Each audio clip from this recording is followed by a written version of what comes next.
नमस्तेस्तु भगवन् विश्वेश्वराय महादेवाय त्र्यम्बकाय त्रिपुरान्तकाय त्रिकाग्निकालाय कालाग्निरुद्राय नीलकण्ठाय मृत्युञ्जयाय सर्वेश्वराय सदाशिवाय श्रीमान् महादेवाय नमः।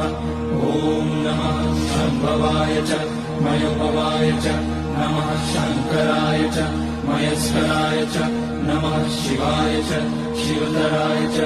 ॐ त्र्यम्बकं यजामहे सुगन्धिं पुष्टिवर्धनम् उर्वारुकमिव बन्धनान् मृत्योर्मुक्ष्यमामृतात्। नागेन्द्रहाराय त्रिलोचनाय तस्मान्वराय महेश्वराय नित्याय शुद्धाय दिगम्बराय तस्मै नकाराय नमः शिवाय।